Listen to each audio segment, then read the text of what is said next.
In this episode, we continue the 10 Commandments for couples in business. This is part 2. If you and your spouse are in business together, you need to listen first to episode 67 and then listen to this one. These 10 rules of conduct, if you apply them, will keep your marriage strong and compound your success in business harmoniously. And if you're married and your spouse isn't in business with you, it might just get them to reconsider joining forces with you after listening to this short miniseries. Are you ready? Let's dig deeper.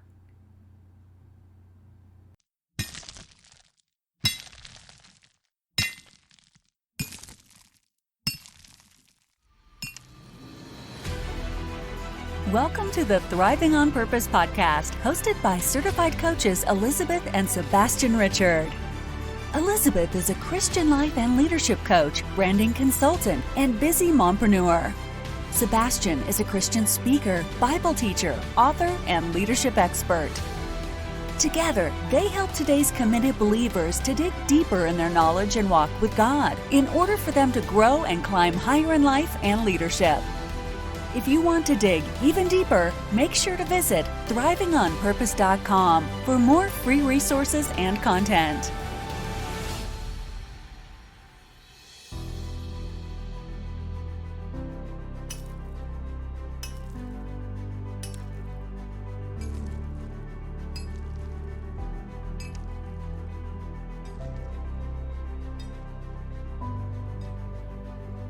Thank you for joining us for another episode.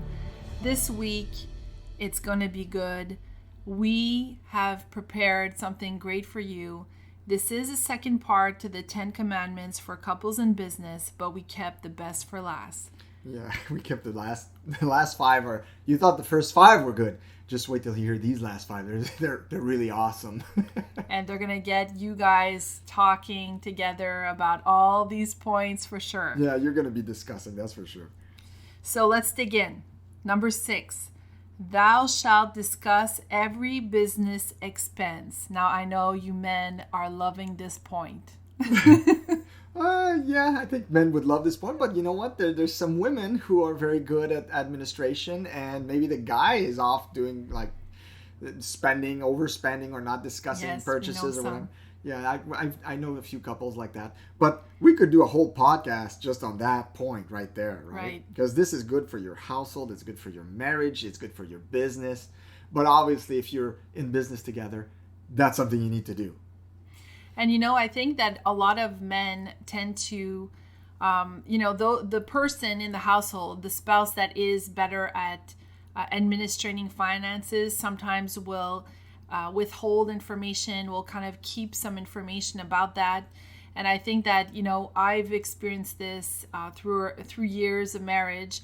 We've been married for 18 years now. I don't withhold anything from you. And that's been, well, that's my point. That's been the thing that, most couples fight a lot about. And that's one of the things that the ground rules, thinking along the same lines when it comes to money and how you spend it, and what goes for the kids and what goes for the household expenses. What are the priorities? That has been, a challenge in the first few years of our marriage, and we got better at it. And I would say that is really a very important pillar to solidify, to make strong in your marriage, even if you're not in business together. But when you're in business together, there's a lot of expenses. Do we hire a coach to mentor us? Do we spend a certain amount on marketing? Do we do certain things, like the whole money thing, where the business needs to thrive, and what you need to invest in, what courses you're going to learn, what you're going to implement, are you going to do any workshops, any seminars? All of those things have to be discussed, and sometimes you're going to agree on a certain mentor or coach, sometimes you're going to disagree, and that's where you both have to align with where you want to go and the goals that you want to do together, and what is best suited for both of you. And sometimes, through our business, there's been times where Sebastian said, you know what, no, I agree. Like, I really see how you do need this, and this is a good expense, and I really want you to have this. And I felt that he really cared for my needs when he would speak like that, because he would take in consideration all the pros and cons, and he knows me very well and would know that, yes, this is a good business move for Elizabeth. Sometimes it was a great business move for both of us, and other times it was better for for one of us separately. Like, we both have different strengths. So there's other times that Sebastian said, even down to the books that we buy, Sebastian will run them by me, and sometimes I'll give my opinion that I agree more or less. And other times I'm like, you know what? No, this makes a lot of sense. Or, this training makes a lot of sense because it does help you in your strength zone. So I'm able to see that and agree because of it. So the bottom line is, discuss the bottom line. And treat your business like a business. Real businesses have committees where they discuss the finances and where things are going on a monthly basis. They sit down at a table and they hold meetings. Well, even if you're just two, you might be more than two in your family business or business. But if you're just two, if you're just working with your spouse and that's the business, still treat it as a business. It's not because it's not done officially that it shouldn't be discussed officially in an official basis. So in other words, with the respect that you would give a business meeting. Exactly. And I think a lot of this also, it's about being open, and it's also seeing each other's strengths, because chances are you're married, you're probably both very different individuals. So God usually puts two people together that, complement each other, which means you both have different strengths. And the danger sometimes is that some people don't see that. And when it comes to money, sometimes when the person says, well, you know what, for example, my husband writes very well. He's a very good writer. He's very gifted in that area. And so when he told me, I'd like to spend buying a certain course for copywriting skills because I want to perfect myself and I want to do this and do that. And so I could have said, well, we don't really need to spend the money on that because you write very well. You were, published by a New York publisher. And so that proves that you know how to write and blah, blah, blah. And I could have just dissed it and said, you know what, why don't we use the money for something else? But I agreed with him because I could see that he wanted to perfect his skill. He wanted to get better at what he's already very good at to become great. And I was able to understand that. So we were aligned together in agreement to spend for that course. So that's just an example that you can use, that you can, think about each other's strengths and what you both need to make this business thrive. Because some of you are doing the business side and marketing, and, the other spouse is doing the more social, the more business oriented. You don't have the same needs. Yeah. And also, it's okay to discuss the details. For example, if you're buying a new printer, your printer broke down and there's a sale and you have a flyer. I run this by Elizabeth all the time. When we need to make a new purchase, I say, which one do you think is best? And sometimes if it's not an area that she's familiar with, she's just gonna tell me, I don't care, choose whatever, so long as it prints in color and does this and does that. But other times she's gonna give me her 2 cents and say, oh yeah, I kind of like this one for so and so reason, or is that a good brand? And then we're gonna do a little shopping online and make sure that we're making a good purchase.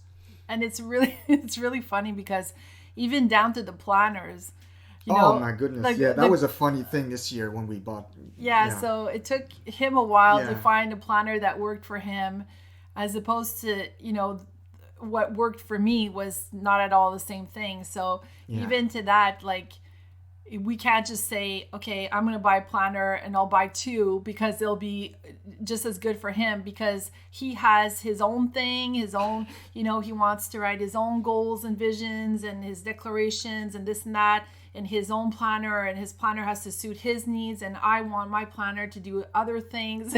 So even to that, there's certain things we basically say, you know what? Vision board, planners, you do your thing, I'll do my thing. Absolutely. And it's funny because she's the one who gives direction a lot to the business. So oftentimes she forges ahead. But so she went on Amazon and found the quote unquote best planners for you, Sebastian. And I believed her, and I bought one. It was quite steep I think it was $40. So I got the planner. I was like, I hate this planner. It was perfect for her. Like, it was the way she usually operates, and it's set up in a way that she likes to. For me, I just found it confusing. It was just like a big puzzle. And I told her about it. I said, so you know what, this planner, do you like it? She goes like, yeah, it's a really great planner. I said, do you want it? And then I went and purchased the planner that I thought was really, really good for me. And she looked at it, and she could see why I liked it, but I don't think it would have been her first choice. So that's something that, always respect. In other words, always respect the other's way of doing things. So it's not a one-size-fits-all stuff. There's stuff that's going to be one-size-fits-all, like a printer. That's okay. You discuss it. You choose on a model. But a planner is very personalized, or a course that's very personalized too. If you have, like she mentioned earlier, my copywriting course, and she's had some courses she took on for her own skills that are necessary to run the business. So obviously, I can't go in and say, no, you're not going to take that course. You're going to take that course, because she's the one following the course. She chooses the teacher. She decides on which course fits her needs better. So these things you need to be mindful of. And that brings us to number 7, Sebastian. Thou shalt regularly inquire of the other's pulse. So what does that mean exactly? Well, here's the thing. You're working together, you're living together, you're raising perhaps a family together, so you're together a lot. And here's the mistake that can happen when you're together a lot, because when you don't do like other couples do. You don't go each your way every morning to go work at a job for 8 hours and then come back. So you're together pretty much all the time. And the mistake that ends up happening is, well, I've seen her all day. I don't need to ask her how her day went. She was with me the whole time. But here's the thing. You have different tasks. You have different strengths, like Liz mentions quite a bit. So that keeps you occupied oftentimes on different challenges, different things. And at the end of the day, we don't always verbalize how it went. So to keep your marriage strong and to keep your business strong, it's always good to inquire, to keep the couple thing going, the marriage thing going in your business. Hey, honey, how was your day? It's a simple question, and at the end of the day, it makes a huge difference. Number one, it shows you care. Number two, it creates that communication channel in your business, but also in your marriage, because that's where the time when at the end of the day, you're going to open up to your spouse and say, you know what, today was it was really bad for me. And the other might be surprised, go like, oh my goodness, I had a tremendous day. This worked well. What didn't go well? Tell me about it. So then you're like building that relationship at the same time as building your business and problem solving. So it's a really good thing to do. Never assume that because you had a good day and you were with the person, that the other person had a good day as well. Yeah, and what I want to add to this, oftentimes Sebastian will say, sometimes he'll just say, how was today productive, or did you have, were there any challenges? I saw that you seemed to be distracted, or sometimes he'll just kind of pick up on things and just ask me, did you accomplish, everything you wanted to do today? And then that kind of gives us a rundown of what went well and what didn't in the day, because then we discuss, and he'll say, well, this went well, or this I had challenges with, and then I'll tell him what I had challenges with. And sometimes we'll try to help each other out and help give pointers to solve those issues that we might both have, or sometimes it's just, one person doing a little more of a certain task. So I have always found that really helpful when he'd ask me that, because I felt, for one, that he cared about what I was doing, and he felt that I cared about what he was doing, because there's things that he does that I don't do that I appreciate. And so we discuss that, or we encourage each other when sometimes, like you said, sometimes it goes well for one, it doesn't go as well for the other. And we try to encourage each other to persevere or to figure it out. So many times, like he'd say, "You'll figure out. I know you'll figure it out. I believe in you. I believe in you." Yeah, he loves to say that, but that encourages me, right? So oftentimes I want to figure that thing out, right? And you know what? You have to use your intuition as well. Like when you see the other person has been crying for 2 hours and hitting their computer, that might be a sign they're not having a really good day. So that's a good time to go and inquire, "Honey, is there anything wrong?" Yeah, and we do have kids, so sometimes I have to take breaks and take care of the kids, and sometimes he's still working, so he misses stuff, and so he has to come and see what's going on. What do you mean Jason moved out? I don't understand. Where did the time go? So anyhow, that brings us to number 8. Thou shalt set goals together. Amen. Short-term and long-term goals. Absolutely. So we talked about vision in the first episode of those 10 commandments for couples in business. But part of the vision is broken down in smaller objectives that are called goals. And no, I'm not talking sports here. I'm not talking hockey. I'm talking setting goals for your business together. Liz, would you like to expand on that? Liz is the expert goal setter in our outfit. She's really good at that. So it's based on the law of navigation. which if you guys have been listening to this podcast for a while now, you would know that I'm not very good at. So the law of navigation, usually there's one of you that is pretty good at that.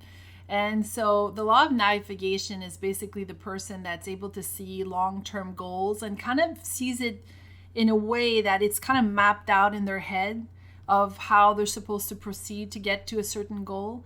So if you have that ability, it's easier for you to do that. John Maxwell explains it very well in his book, The 21 Laws of Leadership. So if one of you is really good at that, then honestly, the other person should kind of, not, I wouldn't say follow and follow the lead, but I would say, discuss where these goals are going and agree on them together. If you disagree, both talk about it and see what are the short-term goals that you can do on a daily basis, on a weekly basis, every quarter, so every 3 months, what you're heading for. Those are I would say medium-sized goals, and long-term, 6 months, 1 year, and 5 years where you want to be with your business, so that you guys are aligned on the direction and know what to implement in your daily method of operation to actually get to those goals. Mm-hmm. So you have to agree on these things, and there might be one of you that's more driven than the other, and the other person's more like, I'm just gonna stride along kind of personality. So that's why it's important to both discuss this, so that the person that's a little more driven can direct the other spouse, and lead them gently, but so that they know where they're going. Yeah. Because sometimes the person that's a little more in a dream world, if you want, that's less how should I say this? I don't want to insult anybody. Especially me. Yeah, I'm listening. No, but I mean, the personalities are different, right? So sometimes I'm more accelerated, more, passionate, let's say, about getting to a certain goal. No, you can say the word driven. That's driven. Doesn't mean it's not. And he's driven by other I'm driven kind of differently. goals. I mean, we're not driven by the same thing. So exactly. So certain things I'll have to talk to him about and say, you know what, this would be really important for us to hit this goal by then because of this and this reason. And, he'll either agree or disagree. And then we'll decide what's most important. And he'll say, well, I want to do this and this and that. And I think this is important. And so we basically set our short-term goals together and our long-term goals, so that everything aligns to the vision that we believe our business should be aligned with, where we feel that God is calling us, right? So all that plays in together. So it's really important to open the lines of communication, because like I say, some people just they're not comfortable with that. Like they have no clue. The law of navigation for them is like, what is that? And they don't really think ahead, and they don't plan 6 months in advance, because some personalities are like that. They'd rather just live in the moment. And when you're dealing with this kind of personality, it's not easy if you have the law of navigation, because, and I'm not talking about Sebastian, I'm talking about other people that I've seen. Those like, let's say, what's the personality I'm looking for? They're very like outgoing and social kind of Sanguine. people. Yeah, sanguine kind of personalities. And so they tend to want to live in the moment, live in the now, and they're all like hot-tempered, and they're excited one moment and then they crash the next, and it's all like up and down, up and down. And so that, if you're married to somebody that's very lively like that, that's very social, that's excited about projects, but then they kind of deflate quickly. They inflate fast, they deflate fast. Yeah, exactly. That could be difficult for you to kind of lead them towards a certain goal, but that's where you need to explain the long-term vision. And, I've seen people like that work together. And what's nice is that when we do discuss about these things together, what happens is oftentimes the sanguine, the excited personality, will kind of see it better. So it's a good thing, and then they'll know what they're working towards. So it's all about understanding each other's personalities and knowing how to use your strengths together. Yeah, and when it comes to setting goals, like we mentioned earlier, there's long-term goals, there's short-term goals. I remember back in high school, I had a chemistry teacher. It was very, very funny, very gifted teacher. He wanted to explain to us the size of the atom. And when you're in high school, you haven't really paid attention to that. It's your first chemistry course. So he says, okay, I want you guys to close your eyes. So we'll all close our eyes. He says, picture a grain of sand. He says, now use your powerful mind to break that grain of sand in 10,000 pieces. You got it? So we all said, yeah, we're good. Okay, that's a molecule. Now take one of those 10,000 pieces. Did you grab it with your mind? Did you keep your eyes closed? Did you grab it? And we're like, yeah, we got it. Okay, take that molecule and now concentrate. Break it down in 10,000 pieces. There's your atom. Now inside the atom, we're like, what? Stop. But he wanted to show us just how small an atom was. And the short-term and long-term goals are kind of like that. You got your yearly goals. You got even farther than that. You got some people have 5-year goals or 10-year goals. But you got your monthly, like let's say you have a yearly goal for 2020 is coming close. So a lot of people are going to set a yearly goal for 2020. But you also have to attain that yearly goal. You got to break it down in monthly goals. And those monthly goals, you got to break them down in weekly activities. And your weekly activities, you got to break down into daily activities. So that's the point I was making with this atom story. Because I think it's the goal setting is similar to that. Yeah, and it's really, really important because of your different personalities. If you're excited and you're very driven and you're maybe a very social person and you're very sanguine, short-term goals are what drives you. You want quick wins. Those kind of temperaments are not the type of temperaments that get excited long term. So it's harder for them to persevere to get to the 6-month goal. It's too long. It's too far for them to see that much ahead. So by breaking it down, it gives them something to follow in the now, in the everyday, so that at least when they get to the end of the week, they hit their weekly goal, they feel good about what they did, and they feel that they accomplished something. Yeah. And that's a great way for any temperament, right? To feel that you accomplished something is to be structured in that. That's really important. Going with the flow with your business, just does not work. No, it just doesn't work. And some days we just want to go with the flow, but that just doesn't work. It's not productive. It's not productive, and it's eventually, if you go with the flow too many days out of the week, at the end of the year, what you have is no more business. Exactly. And that brings us to number 9. Thou shalt balance praise and constructive criticism. Oh dear. Now that's a big one. That's huge. Because you're married, you're together a lot, you're in business together, and trust me, what we call constructive criticism can really take a turn for the nasty real fast on a daily basis. And there's a way to give constructive criticism and not destructive criticism. This is very, very important. I mean, and we'll talk about the praise thing later, but I first I want to address this. Tempers flare, stuff happens, stress levels go higher, and guess who's right next to you while that happens? Oftentimes, it's going to be your business partner, and we're talking to couples, so it's going to be your spouse, and that's when it can get ugly really fast. We didn't tell you this, but right before we did this podcast, we had to realign ourselves with those 10 commandments for couples in business, because guess what? We had an argument before we started the podcast. I'm just being transparent here. It was fun. Yeah. No, I should say it was interesting. But it was eventually we laughed it off, and then we got started. Why? Because we saw that this is completely silly, right? We're teaching you guys how to live harmoniously in your business, and here we are doing a podcast on this, and we can't even agree on a thing before we start the podcast. It was just funny. We laughed it off, but it lasted a good 5 minutes. So we had to come back in alignment and say, okay, we're not doing this right. Yeah. And I had to apologize a couple times, and all was good, right, Liz? So that's been hard for me in the sense that I'm very opinionated.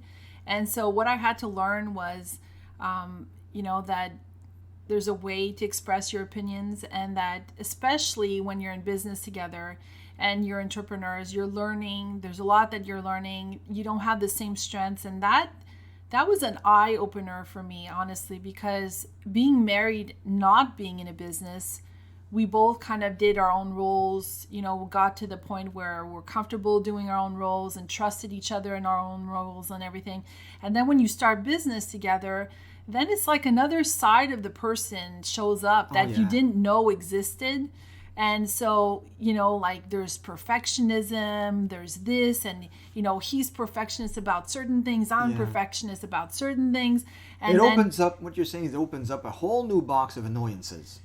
Exactly. And annoyances, but at the same time, it's important that you see the strengths of those things and not just the negative side of those things, right? Absolutely. And so that was difficult for me at first, because I would kind of just say, well, why are you doing it that way? Like if there's anything that we do and it's the same thing that we're supposed to do, for example, like he'll find a different road to take and I'll take a different road. Like there's like very rarely that we'll do the thing the same way.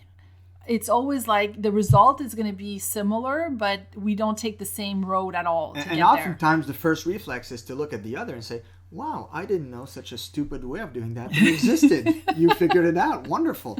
But you can't say that, right? You can't say it like that. You might inquire, I'm curious. Why are you doing it that way? That's a much better way to put it. And so I was very opinionated by saying, well, I would do it this way. Like, why aren't you doing it this way, right? And then I just had to respect the fact that, you know what, he's not like me, and he's going to do things a certain way, and that's okay. And I have to respect those differences. And he would say, okay, you're doing it that way. Okay, I'll respect that. And and he had to back off. And so now we kind of both know each other pretty well because we've been doing this for 5 years. But at first, the first year when we started out, it was rocky. There was a lot of communication because it was all this learning ground to learn each other in business was so different from how we would do things in normal life. It's kind of like a whole new marriage in a way. You see your partner in a different aspect of your partner that you didn't even know was there. And it's on a daily basis, so you need to adapt to that new reality. Yeah, and a lot of that also goes with the visions and dreams that you both have separately. And that's what's important to talk about. Not all couples talk about that. Maybe God's put something on your heart that you're aspiring to become or to do, and you didn't really share that with your wife, for example, or vice versa. And so then you start working together, and then you're aspiring to do certain things, and then your husband's like, what's happening here? I didn't know that was important to you. Like, I didn't know that Yeah. you're a perfectionist about this. Like, what's your end goal? Like, why are you doing this? Like, it's important to talk about these things, because then when you find out what the person's really secretly, in a way, sometimes striving for, that God put on their heart, a lot of these things, their actions start to make more sense of why it's more important for them to do certain things a certain way. Like, for example, my husband's, like I said, he's a very good writer, but for him, it's really, really important to craft great content that he's proud of and that he's going to be proud of like in 10 years from now. And so he puts a lot of pressure on himself to be, I guess, a perfectionist in what he writes. And for me, it was like, since I'm not a writer, I was like, well, you're good at crafting content. Just craft content. Like, why does it always have to be so perfect, And so I didn't understand that aspect of him. And until he said, you know what, it's really, really important to me to be known as a really good author. That's what I pride myself in. And it matters to me because that's one of God's strengths that God put in me. And that's important to me. I don't want to be one of those, I just created a quick PDF and there's loose ends and there's, not backed up by great content and by scripture and stuff. I don't want to be that person. And so when I understood that, I was like, okay, I respect that sometimes it's going to take longer for him to create an opt-in or for him to create an ebook or something, because he wants to make sure that when he gives it to his audience, it's really something he's proud of and that he feels like God is saying, wow, this is a good piece. You did a good job. Yeah, and here's the part about constructive criticism that's so important. It's always done in respect. We spoke about trust and respect last episode in the first 5 commandments. But constructive criticism is always grounded in respect, okay? And oftentimes, when we truly don't understand where the other person's coming from or their motivation or why they're doing anything the way they're doing, negative comes out. And you got to always check yourself to make sure that the words that come out of your mouth are loving, kind, and respectful. I mean, yes, it's your spouse, and you don't want to develop this familiarity breeds contempt kind of attitude. Yeah. Because you're with them a lot more than the normal couple, and you don't want to get into that, to fall in that trap. So there's the constructive criticism part is super important because it builds up the other instead of tearing him or her down. And another thing that I really want to stress here, okay, when we say in the commandment number 9, balance praise with constructive criticism, a lot of our listeners might be thinking, so for every constructive criticism I give, I have to give praise too. That is a wrong optic, and I want to correct that right away. Experts say that if you're going to be a good leader, a good person, a good coworker to work with, for every constructive criticism you give, you must balance it not with one word of praise, but with 3 to 5 praises. So that's the balance we're talking about. So for every constructive criticism, there has to have been 3 to 5 things that you told your spouse that day that were uplifting, encouraging, kind, compliment, so that when that time to do this constructive criticism comes, they can receive it gladly and maybe adapt, change their way, and say, you know what, yeah, I'll consider that. That makes sense, or whatever. They'll receive it so much better. So don't make the mistake of saying, for everyone. So I told him a compliment earlier this morning. Now I can criticize. I can. No, that's not the way it works. Not at all. Yeah, I think that's a really great rule. We don't always think to apply it in our daily basis, but there are things that you do appreciate that you just don't comment on. But Yeah, that if you were talking to your best friend about the things you like about your husband or your wife, working with them, you would automatically say over coffee, and yet sometimes you won't say it on a daily basis to that person, and because you kind of take for granted that the person's always there and that they're like they know this about you, that you care, but they don't. Like, they need to be reassured. And especially as entrepreneurs, and if you're in the online space, I mean, there's all kinds of things that happen. We get criticized sometimes, for content creation or all kinds of different things happen, or maybe it's just learning curves and the person doesn't always feel like they're the smartest person to be learning a certain thing, and they feel like, it's longer for them to learn a certain thing, or whatever it may be. Everybody has their own challenges, but by giving this positive praise, that really helps a person build their confidence and say, it doesn't matter, what I'm going through right now. My husband or my wife thinks this of me, and it helps mentally the person to feel stronger about themselves. And you bring a really good point. Whatever praise you would have for a coworker in a business environment that is not your spouse, if it were someone on your team or whatever, don't hold it back because it's your spouse. Yeah. If it's sincere praise, just give it out. That's a wonderful thing. I mean, if you're working together, just give it out, the sincere praise. And it doesn't have to be complex. It can just be, wow, I like what you did with that graphic, or a nice job today on editing the podcast, or whatever it is that you did. When you had a great attitude. When you closed that person for our business, I loved the way you approached them or did it. Yeah. So whatever it is, just say it. It's positive. It's going to be good. Say it.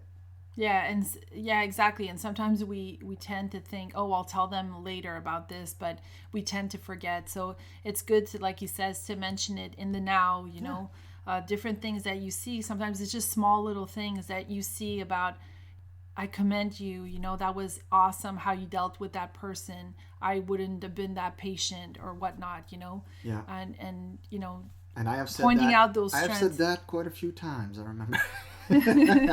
She's patient more than I am with other people. So yeah, and the last thing I want to say about this point is also to say you're sorry, because if you and I've had to do that, he's had to do that. Sometimes we speak too fast. We say a certain thing, it didn't come out the right way. So I'm sorry, that's not what I meant, is a very good phrase to use. I'm sorry, that's not what I meant. I didn't mean you're an idiot. What I meant was that was an idiotic thing to do. Maybe you should have thought it differently. No, not like that. But I mean, sorry, I shouldn't have said it that way. That came across wrong, and I didn't want to hurt your feelings. What I meant to say was blah, blah, blah. Absolutely. And sometimes, sometimes we do say, like, we put a foot in our mouth. We're too comfortable with each other because we're all the time together. And we don't realize that sometimes things can come across a certain way if we're too fast to speak. So it's important to say you're sorry. And that's a rule of marriage, whether you're in business or not, it's really important. But I think it's more touchy when you're in business together because I guess secretly we both want to be esteemed by each other and appreciated in that way and seen as, good workers or good co-workers or a good person that's doing the best that they can. So I guess it hits home more when it comes from your spouse than from some Joe Blow on the internet that comments on your stuff that you don't really care about. You don't even know this person, right? Like, it matters more what your spouse thinks of you because you're in a relationship together and you love each other. So that's where you have to say you're sorry and, obviously be adult about this. So that brings us to number 10. Thou shalt come in agreement together in prayer. Yeah, well, this is a Christian show, and we teach kingdom. We teach entrepreneurs to have God involved in their business. So obviously, on the list of the 10 commandments for couples in business, we take it from a Christian perspective. And number 10 seals the deal for me. I mean, this is crucial. It's essential to come in agreement, basically. The book of Matthew, Chapter 18, verse 19, Jesus says this, "Truly I tell you that if two of you on earth agree about anything they ask for, it will be done for them by my Father in heaven." This is an extremely powerful verse that Jesus gave us when he said that. And it needs to be an integral part of your business, of how you do business together as a couple. It wasn't always like this for us, and honestly, we have grown tremendously, spiritually speaking, in business by applying this principle of declarations together in the morning, prayer together in the morning before we start the day. But it wasn't always like this. And oftentimes we neglected it. And guess what? The effects of neglect when it comes to that component are felt very, very fast in your business, because the devil's going to attack your business. Haters are going to attack your business. Events are going to attack your business. The daily routine is going to attack your business. Your own sinful nature is going to attack your business. So in other words, your attitude is going to attack your business.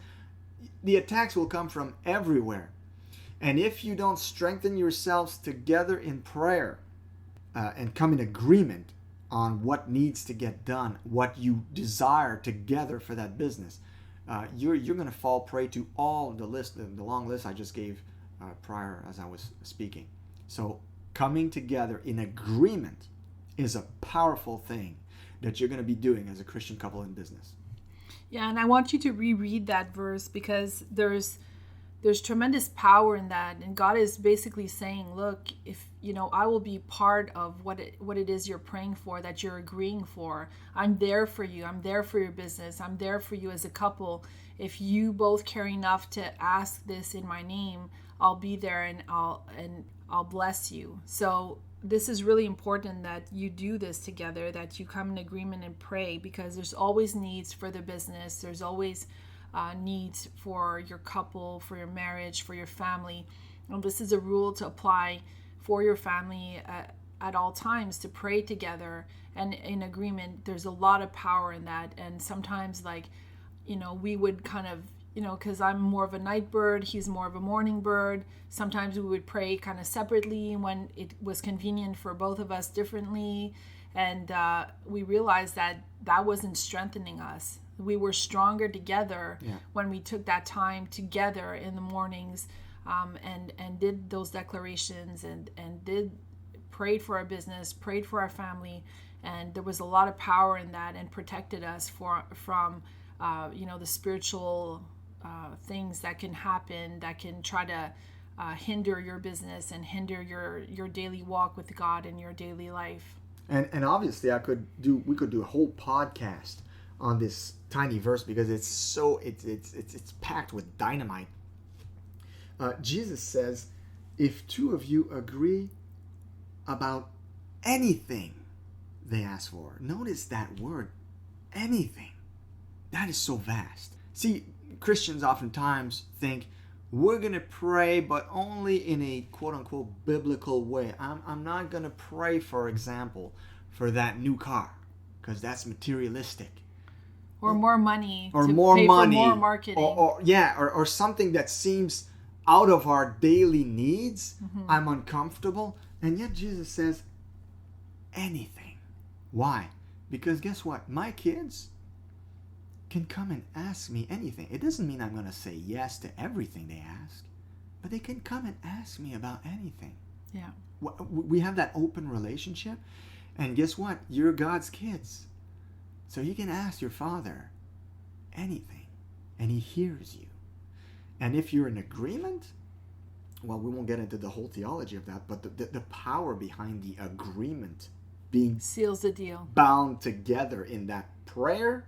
Exactly, you just said it. It seals the deal, and it just makes it's a tremendously powerful thing to know as a believer your authority, and to know how your authority is even greater together. Exactly. And God united you as a couple, and He brought you two together, and two are stronger than one, and especially with God present, it makes you a strong force. And so it's important that you act that way, that you come in agreement. And it's funny because whether when you look at the president and everybody that's involved to pray for the president and all that, they do that. They come in agreement and they pray together for the nation, for different things. And so sometimes we'll think of praying on our own or as a couple, for our kids. A lot of Christians do that, but they don't think of applying this in this way for their business. Mm-hmm. And so it's really important to be able to pray for the needs for your business and for both of you, what what you need and what I need may be different. And so to come in agreement to pray for that, there's a lot of power there, because like I said, you might be, aspiring to a certain vision to come to pass, or a certain thing that God put on your heart. It's good to pray about that.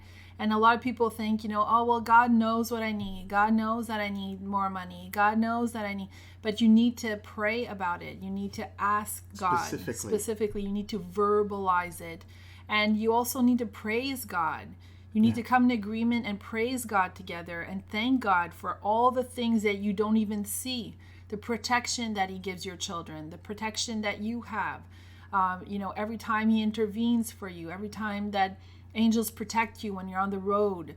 There's so many things that you can praise God, even in the unseen, and to thank him for your health, thank him for your spouse's health, thank him for your children's health, and we tend to focus on just the seen, what we see in the immediate, and we don't focus on praising him for the unseen and for all the things that he does for us that we've been praying for, and that we just, you pray for God's protection every night, for example, but you don't know how many accidents he saved you from. Well, praise him, thank him, because he did. Yeah. He did it. And even if you didn't see it in the natural, you know that he's going to keep his word, and that he did do it, and he did put angels to protect you even when you didn't see it.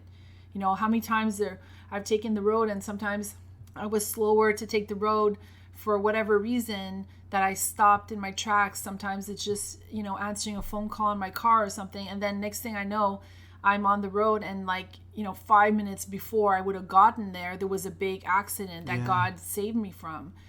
So many of these things happen that we should be praising God and thanking God all the time. There's always a reason to thank God, and there's a lot of power in that. To praise God also in advance for what you both ask. So sometimes what we do is we ask for a certain thing, and we praise God the next day for that thing that we know that's coming, that he's going to answer. So we're praising him in advance because we believe by faith he's going to accomplish it. Yeah, and when you pray in faith, let's say one day, a mistake many Christians make is the next day they ask for the same thing again, and we addressed that in a previous podcast called the myth of repetitive prayer. Yeah. But when you have that unfaithful reflex, which can happen, even if you prayed in super faith, the devil can come in and plant seeds of doubt the next day. And when you have that seeds of doubt, oftentimes your reflex will be like, I'm going to pray again for that same thing. Well, now you're going to cancel it out.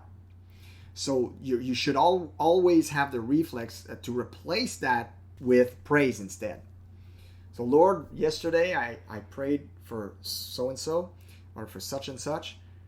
I thank you that this is actually working and that you're working on my behalf to make it happen. Thank you so much. That's what you need to do when those seeds of doubt arise in your heart. Anyway, we're not doing an episode on prayer.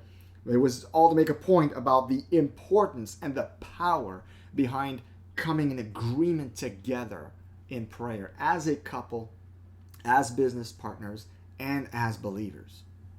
Absolutely. So we hope that you enjoyed this podcast. Share it with other believers. This is going to help many, many couples, whether they're in business or not. These principles apply to marriage, basically. And even another point that I would say, the praise and constructive criticism, number 9, is a really good principle to apply when he says, praise 3 times more than you do criticize. 3 to 5 times more. When we talk about our kids, for those of you listening that have a family, that have children, this is a really good rule to apply for your kids, because we've noticed too, sometimes things are a little unbalanced, and, one of our kids is a little more of a rebel, so we tend to criticize a little more. And so we've noticed that when we do practice that, when we praise a lot more, that kid will have a lot more wind to please us. Yeah. And will excel a lot more and have better results, better character, better results in school. And so I encourage you to try to practice that with your children as well. Yeah, because your praise can become some prophetic. Yeah, exactly. Exactly. Another thing I wanted to say is it's 10 commandments. But if we had to have 11, and which is not the case, but if I could add just one more thing, through it all, as you do business together, it's very important to keep a sense of humor. I think our sense of humor together, me and Elizabeth, has saved us from many fights throughout the years. When one of us takes himself or herself too seriously and the other one comes in, cracks a joke, it always helps to get through the day. Yeah, and I would add to that, this the sense of humor too. Sometimes, we'd say when we're going through difficult times, for some of you, maybe you're just starting your business and things aren't looking the way you want them to sometimes, or things to happen in life, and sometimes we'll just kind of laugh and say, oh, well, this is going to make for a great story someday. Exactly. I could just see you talking on stage, talking about this someday, and we kind of laugh about it. But it's true, everything you're going through right now in your business or in your marriage and all that is part of your story, and it's all going to uplift some people someday and help others. So think of it as, this is all part of the plan. It's all part of the story. It's part of the journey. And to kind of, laugh it out and watch comedy videos sometimes if you need to take a break, on a Friday night and just laugh together and have fun together, because it's what keeps you mentally sane. Absolutely. So be blessed. And thrive on. For more free resources and content, make sure to visit thrivingonpurpose.com.